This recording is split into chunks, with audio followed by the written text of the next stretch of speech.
Daniels? Yes, sir. All right. Ron, if I may before start, I said something. Good luck. Maybe. Go ahead. What do you want to say? Last time I was here, Your Honor. Stop everything. The moment a defendant opens a courtroom hearing without lied to you, you already know this is about to spiral. What started as a lockout complaint just turned into a credibility crisis in real time. We've got alleged illegal eviction, exchanged money, changed locks, mental health housing involved, and now an admission of lying under oath. The judge hasn't even begun digging yet, and the story is already shifting. So here's the real question. Was this desperation or calculated deception? Because in housing court, one thing matters above everything else: credibility. And once that cracks, everything collapses. I was scared, and I lied to you. Okay. I wasn't honest. I went through this with Mr. McLaughlin. I didn't. When they wouldn't let me into my place, so I took them. I took the money. Both sets of money? Huh? Both sets? I took the money because I had no place to go, and I didn't know what to do. And I had medications, and I was out on the street having no family and friends. And he kept pressuring me to move out so that someone else would move in. And he kept sending me emails and texts that my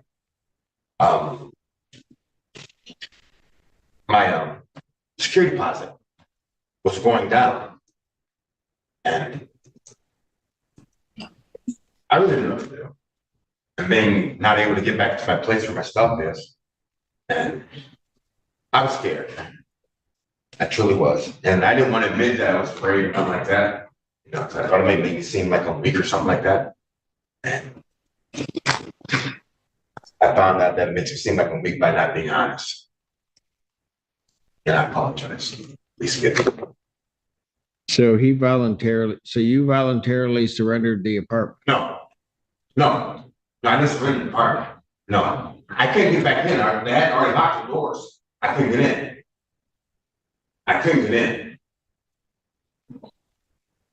They're standing there. I couldn't get in. So what are you claiming you lied about?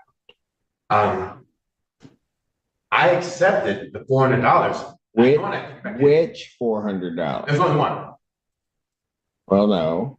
My understanding is there's two $400. That's what they're trying to say. Okay, so which $400 did you lie about? A video that they have showing him giving me $400.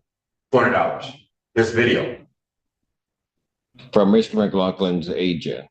Yeah, you took that $400. Yeah. They came down the bottom of the stairs and they gave it to me. Okay. I didn't want it, but. Well, hold on a second. Hold on, Mr. Daniels. So you took that $400, and that was the $400 where you agreed to surrender the unit. No, I didn't agree to surrender anything. Then why were you getting the $400? Here's where the case pivots hard. The judge zeroes in on the $400 because legally that number isn't random.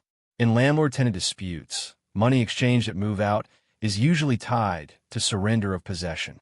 Courts look at conduct, not just words. If you accept cash at the moment you're leaving, that can signal voluntary relinquishment. Now Daniels is claiming he took the money out of fear, not agreement. But the judge is asking the right question. If it wasn't for surrender, then what was it for? A gift? A loan? That doesn't line up. And remember, there's allegedly video evidence. So now credibility versus documented proof is colliding. What do you think? Can someone accept money under pressure and still claim they never agreed to move out? Or does the cash speak louder than the explanation? He told me, the gentleman said, Daryl, listen, you might as well, have a place to stay in. And I agree with it, the gentleman won't have me one. And I'm like, I'm not signing anything. That's wrong. He's like, yeah. He said, I don't so I was frightened. Daniels? Yes, sir. There's this meeting that takes place. Yes, sir. You're given $400. Yes, sir. Why did they give you the $400 if it wasn't to relinquish possession of it? I wasn't relinquishing possession. Okay. I never agreed to then, okay. All right. Then why did you take the $400? I didn't know what to do. I had no place to What go. do you mean you didn't know what to I do? had no place to go. And I don't want to stay on the streets. And Mr. Daniel, yes, sir. what you're saying, it doesn't make any sense. I made So, Mr. You need to start telling the truth. So, I took it because I didn't have no place to go. I didn't have no money to get food to eat. I had medications that I had to have. And I didn't know Daniel, you had a place. They said, so here's what you told me. the door was locked. I was locked out. I didn't have the keys to the place. The locks were changed. I had no way of getting in. And if you show the video properly, even the front door was boarded shut. It was X across with wood. I couldn't get in. The locks were changing all that. I come around to the back, and there they are standing at the back door. And I'm like, listen, let me in. And they're like, no. And I, it's like, I panicked, I was scared, and it's like, no excuse. I do a lot of mental illnesses, mental things, and I thought that they were all coming at me anyway. They had broken into my home while staying there, and the tenants that stayed there, I told Mr. McLaughlin, he's like, so what you want me to do? And I was afraid, honestly. But I was afraid that I was afraid that I would react in a way that I wasn't supposed to. I didn't know what to do, honestly. I didn't. Truthfully, I didn't know what to do. And not thinking properly and thinking that I would be smarter than them, accepting it and still coming to report against them for what they've done. That's what I thought. I didn't truly. At the time, everything was happening. I was panicking and didn't want to go through it. Didn't want to go on the streets. Didn't know what's happening. And they offered money, and I said, okay. I thought I was being smart. I apologize.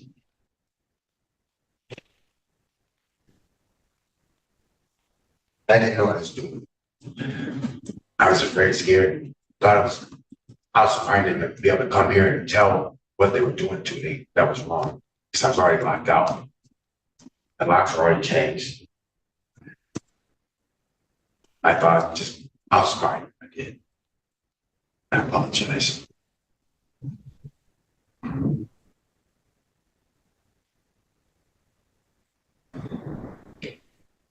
Mr. Daniels, what do you want me to do now that it's been determined, well, you've admitted that you've lied? I was already, as I stated, the locks had already been changed. I was locked out.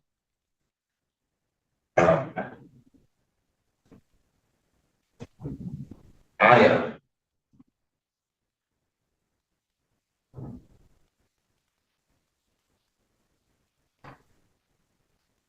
want to be treated fairly, done right, but I conducted myself like they did. Well, that's interesting. You want to be treated fairly because I treated myself like I did. Well, quite frankly, this isn't about you because you came here on the date the hearing was set. Mr. McLaughlin was not here. You told me they had locked you out, yes. That you could not get back in your yes. premises, yes, and all of that, right? Yes. That basically he had resorted to self-help. Yes. What that led the court to do was to then set, but now I understand why Mr. McLaughlin wasn't here because you had surrendered the apartment. No, the doors were already locked. The locks were already changed. The locks were already changed. So then I show cause Mr. McLaughlin to come in. He files an answer, he files a response. Yeah. We are back here. You go and get legal services. Yes. Mr. Henry appears. Yes. And at that hearing, you continued to maintain that you were locked out. Yes. Yes. And specifically told me that you didn't take the $400. I lied. I know. We get that you lied. But that you didn't take the $400, that they locked you out, that then there wasn't this period in time afterwards. Yes. You got community mental health because of that to put you up. Yes. So other monies got paid on your behalf. Yes. They did change the locks on the door, Your Honor. I couldn't get in. The locks were changed. I couldn't get in. Tell me why I should believe you. Truly, Your Honor. Not telling you the first time it came where you shouldn't. I shouldn't believe anything you are telling me. I do not believe. I understand, but I couldn't go on after sit back praying and think about it. And you've been honest with me, you've been fair with me all the time. And I couldn't what I do. Tell you no lies. And I had to come tell you today and let you know that. I was just afraid, Your Honor. I was afraid of what?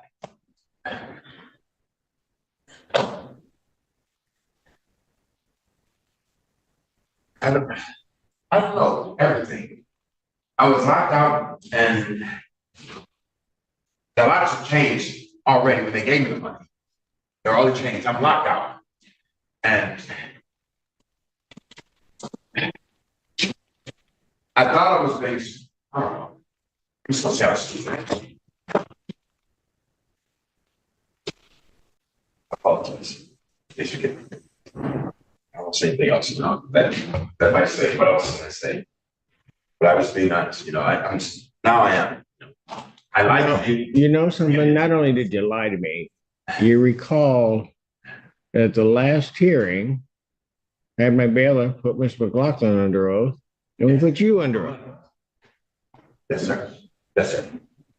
Mr. McLaughlin maintained the same story that he basically had put in his written communication and what he had said. He didn't have everything with him. He said he had a video and wanted to make sure that he could bring it next week. Mr. McLaughlin have not been honest.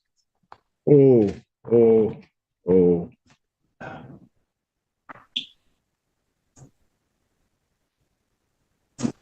Listen, every time I called other people I was trying to move out of Mr. McLaughlin's place because I didn't like it there. You surrendered possession. You surrendered possession of the premises. No, sir. Yes, you did. No, sir. Yes, you did.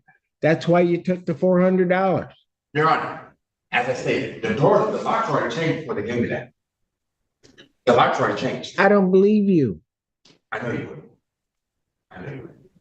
would. That's why I have to tell you the truth. The locks are already changed. You know something? Here's the go. Be quiet. Pardon? Be quiet.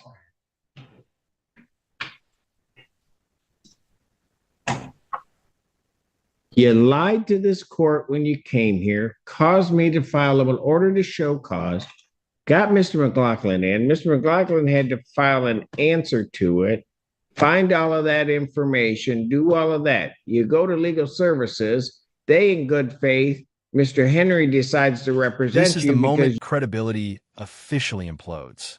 The judge isn't just upset about dishonesty. He's outlining the ripple effect. Because when Daniels claimed a legal lockout, the court issued an order to show cause. The landlord had to respond. Legal services stepped in. Community mental health provided emergency housing, potentially funded by public resources. That's serious. In court, false testimony doesn't just affect your case. It affects court time, taxpayer money, and the integrity of the process. And now the judge is openly saying he no longer believes anything Daniels says. That's devastating. In legal disputes, once a judge states credibility is destroyed, the uphill battle becomes almost impossible. Let me ask you, Should fear and desperation mitigate lying under oath? Or once you lie in court, is the damage He irreversible? decides to represent you because you're saying that you've been locked out of the premises.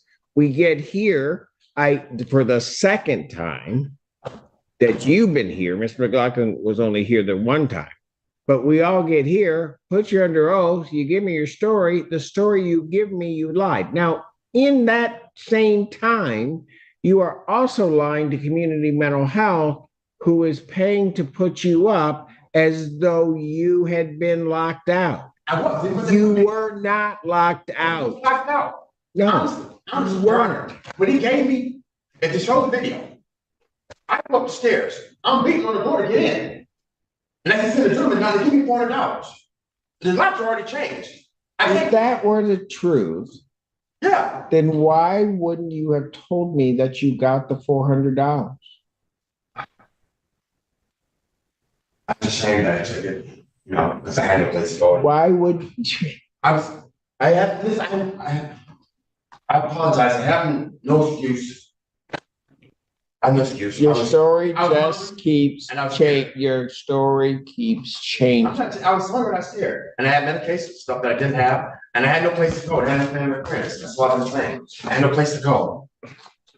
As he shows the video, the door's already locked. The locks already changed. They've already changed the locks. The locks already changed. And that gentleman come down and give me $400. The locks already changed on the door. I couldn't get in.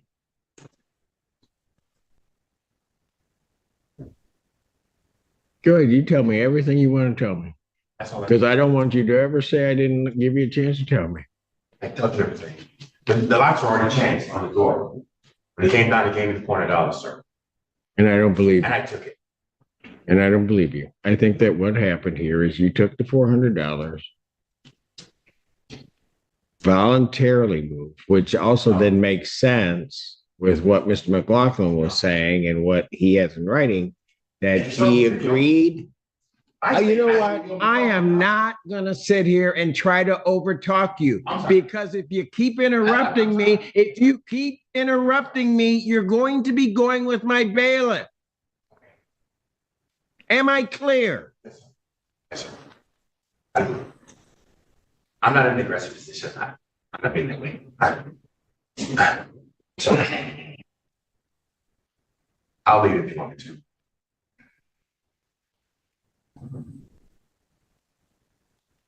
Sorry. The reason you took the $400 is because you voluntarily surrendered the premises. That's what the court's going to find, that you did that.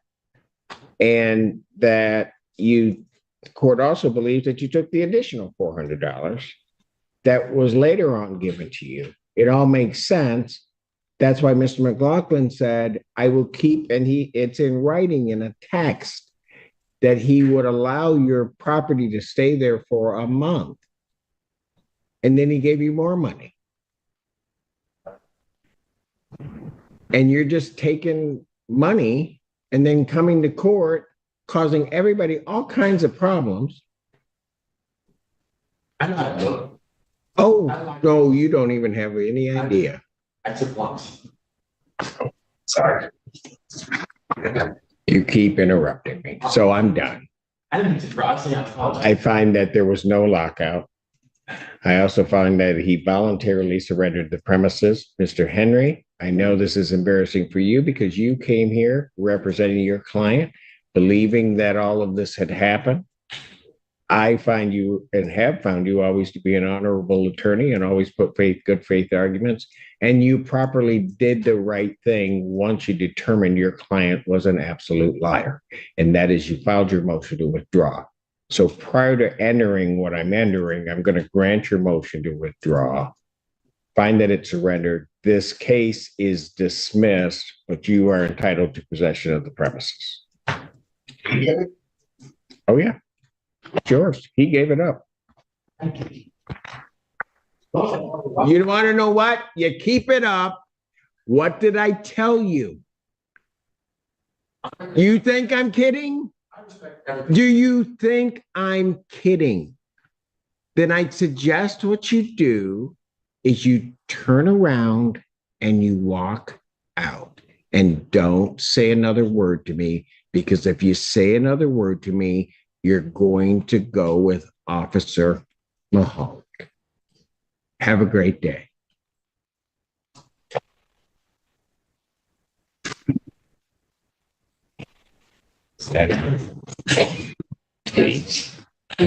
Okay, court's going to stand in recess. Let's break this down cleanly. The court ultimately finds there was no illegal lockout. The judge determines that Daniels voluntarily surrendered possession of the apartment in exchange for money, not once, but twice. The alleged lockout narrative collapses under contradiction, shifting stories, and the admission of lying under oath. As a result, the case is dismissed. The landlord retains possession. Daniel's attorney is allowed to withdraw after discovering the false claims. And the judge makes something crystal clear. Dishonesty in court carries real consequences. This case wasn't just about $400. It was about credibility, misuse of judicial resources, and the legal line between desperation and deception. Now I want to hear from you. Was this a scared tenant making poor decisions? Or was this a calculated attempt that backfired? Drop your thoughts below. And if you found this courtroom breakdown as intense as we did, make sure to hit that like button, share this video with someone who loves legal drama, and don't forget to subscribe for more jaw-dropping courtroom analysis every week. I don't have the plaintiff here. Mr. Daniels? Yes, sir. I received your complaint, or your, I guess, answer, if nothing else. Mr. McLaughlin's not here. Are you still locked out? Yes, sir. Okay, so how long have you been locked out? I've been locked out over a week. And what date? Give me a date. Do you know? it was Saturday. Saturday, Yes. the 20th? Yes. So, I mean, I see this here. The locks just got changed? Yeah, he just changed the locks. He tried to offer me $400 to move out so that someone next door could move in. And I told him, no, I'm not doing that, And he kept trying to offer me money. The next he came in and before that, two individuals that stay in the same house I stay in at 4 a.m. in the morning tried to break into my room. And I told the police about it and everything. And next I told Mr. McLaughlin, and he told me, he said, so what do you want me to do about it? And it's like, as part of the rental agreement, there's no criminal activity supposed to be taking place like that, in this house. No trying to break into anyone else's property and stuff. And all right, sir, have you talked to legal services at all? I've been to legal aid, yes, sir. Okay, what did they say? I have my case manager here from CMH with me. Is it okay? Oh, okay, hold on. So you're a CMH consumer? Yes. Okay. All right. All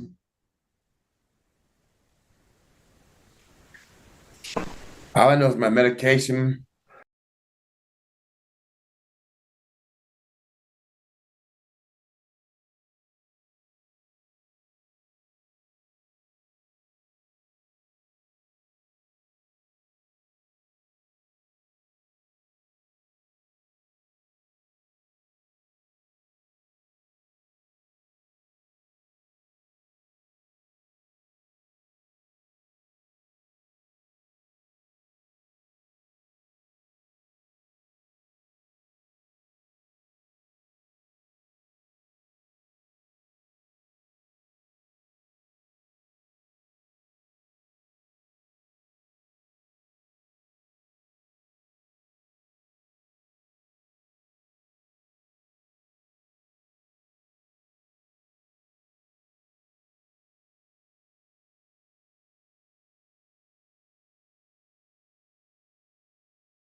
My heart medication, my seizure medication, my lung medication.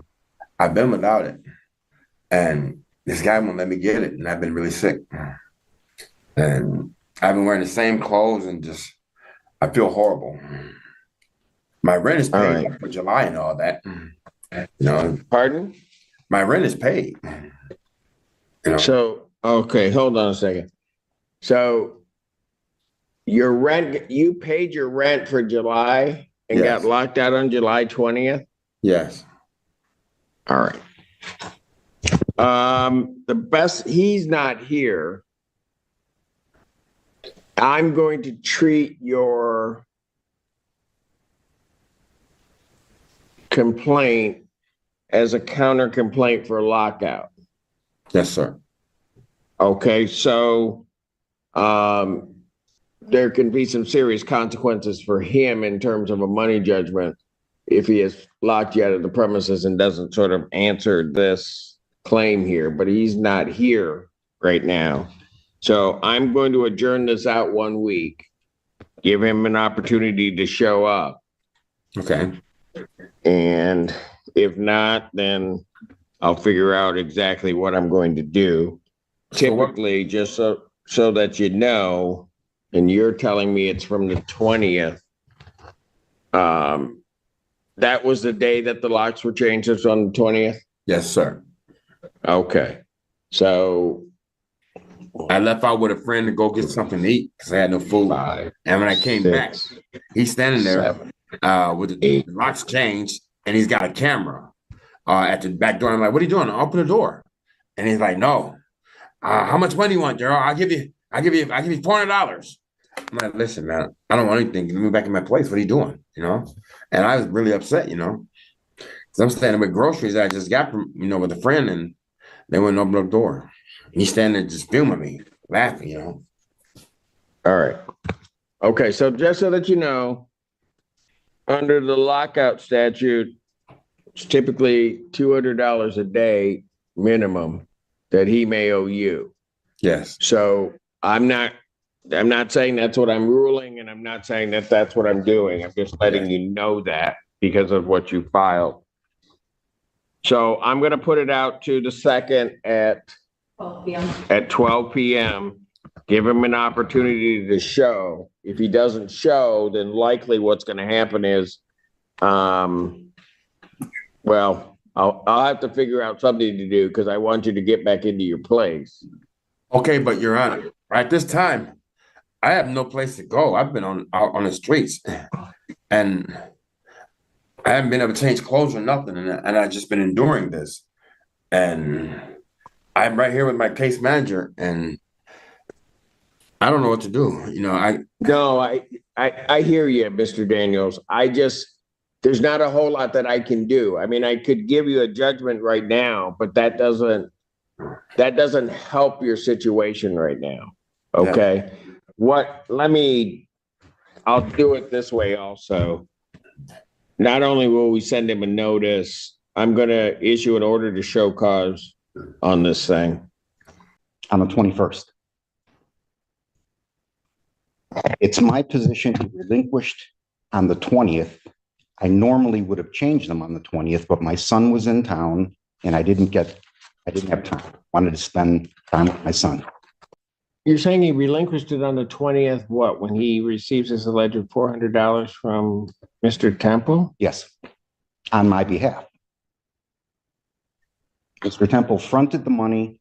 I reimbursed Mr. Temple the next morning. I see this, but this doesn't even make any sense to me, Mr. McLaughlin. I'll be honest with you. How much was his monthly rent? $510. So where's the 400 come from? Where's that number come from? Okay, he, on the 20th, he left me a voicemail saying he wanted to move out on the 20th as long as he got his security deposit back. I responded that his security deposit at that time was down to $245, that I'd kick in some of my own money, making it even $400. And he accepted that. Not to complicate things further, Your Honor, Mr. Daniels does deny, Denies what? he denies that that's his phone number. The text and the calls allegedly sent to that number. Good, sir. That's the phone number. I received a voicemail from him saying he wanted to move out that day, as long as he got a security deposit back. That's the previous exhibit. Exhibit 2. Explain that to me. What you're saying there. Basically, what this says is he started out with a $765 security deposit. He only made a partial payment on his June rent and no payments on his July rent. So by July 20th, when he said he wanted to move out, he only had $245 left on his security deposit, and I agreed to bump it up to $400. Okay. So how is his security deposit being deducted before he's vacated? That was the question.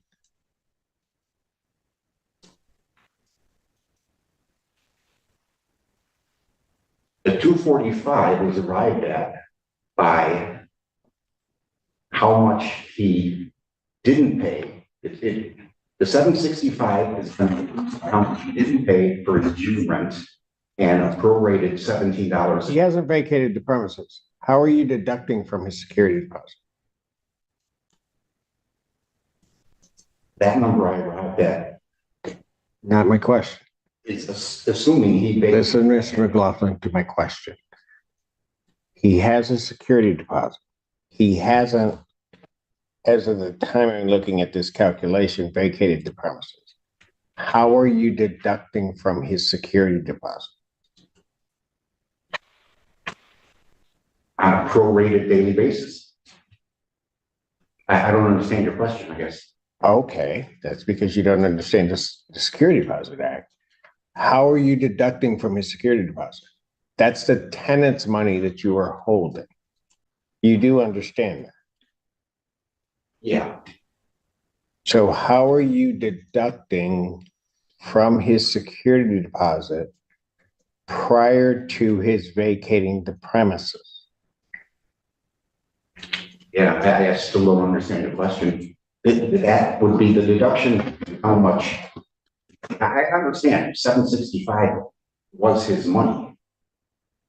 But then So how are you taking it before he's vacated the premises? I guess I can't answer the question. Oh, no, I think you can answer it. I don't think you like your answer. Because I think you know you can't. So, Mr. McLaughlin, you've been in this court enough.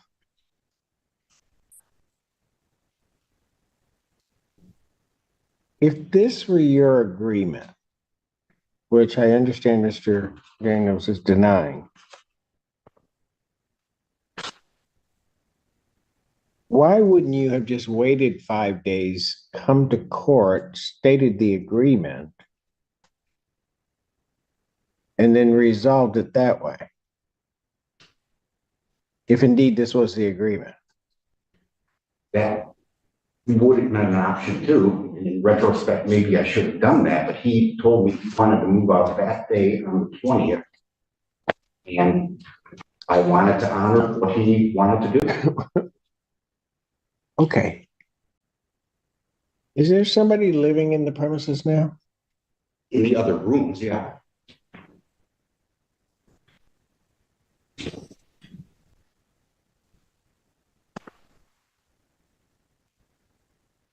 Well, let me ask this. So he's just not on the premises. Right? Right. Everything else is the same as before he left. Mhm. His stuff is still in his room. And we have an agreement that he can come get it anytime he wants. This makes no sense to me. None. I'm not a handwriting expert, but I'm also. You have a copy in front of you of your Exhibit 5?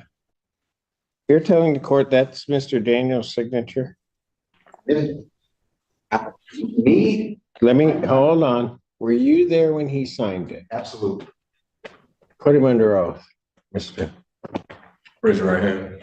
Do you solemnly swear and affirm the testimony you're about to give will be the truth, the whole truth, and nothing but the truth, so help you God? State your name. Pat McLaughlin. Put Mr. Daniels under oath. Do you solemnly swear and affirm the testimony you're about to give will be the truth, the whole truth, and nothing but the truth, so help you God? I do. State your name. Daryl Daniels. I mean, when he signed this, he was standing up. So maybe that's, Okay, and so what's that mean? that means it might be illegible, but he did sign it. Which copy? You have the agreement in front of you, a copy of the agreement that's signed? Yeah, I agree they're different. Oh, they're not just different. Those aren't by the same person. Oh, yes, they are. Oh, no, they're not. I have two other witnesses who can come here and tell. All right, then we're gonna have a hearing. You're gonna bring them in here. Everybody's gonna be put under oath, because I'm gonna tell you something, Mr. McLaughlin. This makes no sense whatsoever. That you are headed to court. You file an action, I think on July 8th. You are headed to court. 5 days before that, somebody, or maybe even before that point in time, somebody gives $400, then gives another $400.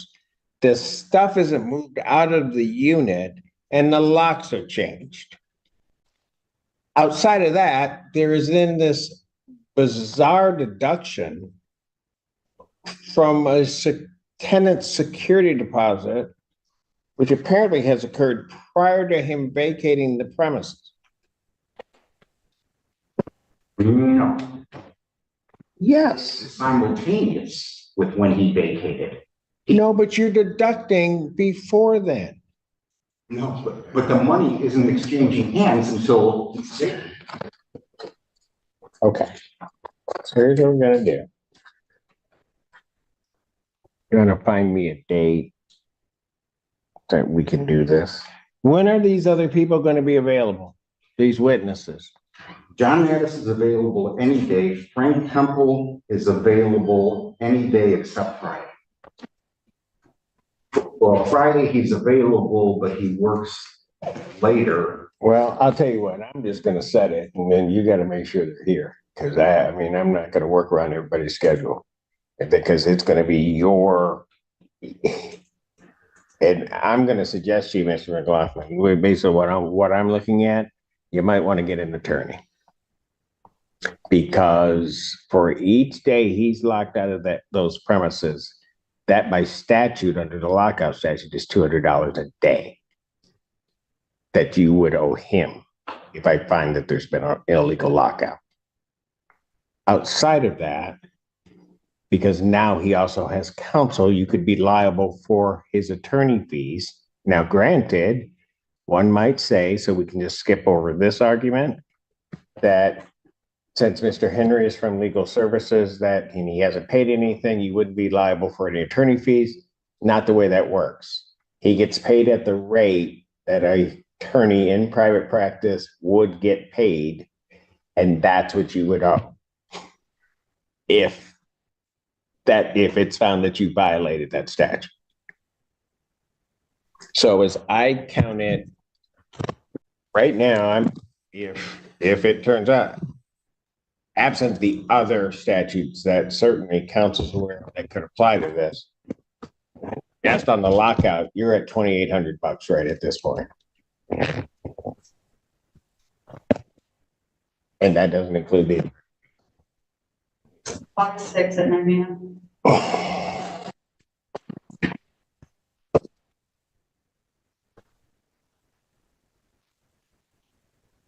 I'll set a hearing. That'd be enough time for you to get counsel if you want to get a counsel, Mr. McLaughlin? I didn't hear the date. August 6th, Tuesday. It's a Tuesday?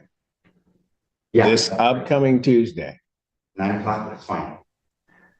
August 6th, Your Honor, 2024, 9 a.m. Yes. if I may, would Daniels be allowed back in the premises until then. He has been being housed by community mental health, which I do have the receipts for here. Well, yeah, oh, that reminds me of something. Because I was informed that he was being housed by others. That is an incidental damage also, so that any housing expenses they have would also be included and are not part of that 28. But go ahead, Mr. Henry. I'm sorry, I didn't mean to interrupt. No worries. In addition to that, I believe we have someone from community mental health here. I believe they aren't able to house him further than today. No. I'll let him in. I have no problem. When is he gonna get the keys so that we're done? Right now. You got them with you? I do, but I have to check which one fits the front door, so I'd have to go back. I could meet him there. Okay. Why don't we do it this way? Because I just don't have a good feeling. Why don't you go get the key that fits, come back with the key so that I can watch it being exchanged and given to Mr. Daniels. Sure. So I guess technically I'll pass the matter until. Because I put in the account system yesterday, I don't have all the court filings, but I'd be able to get a copy of all that. That's not in my home. We can address that. Sir, Yes, sir. sir, I'm not assuming, I am assuming nothing at this point. Mr. Henry, we will take care of you on that. Okay, thank you. Thank you, Your Honor. You're welcome. And Mr. Henry, when Mr. McLaughlin gets back, don't do any exchange until it's in here. I'll be in front of you. I want to see it myself because I don't want anybody, don't want to have to believe anybody else's lying eyes. Court calls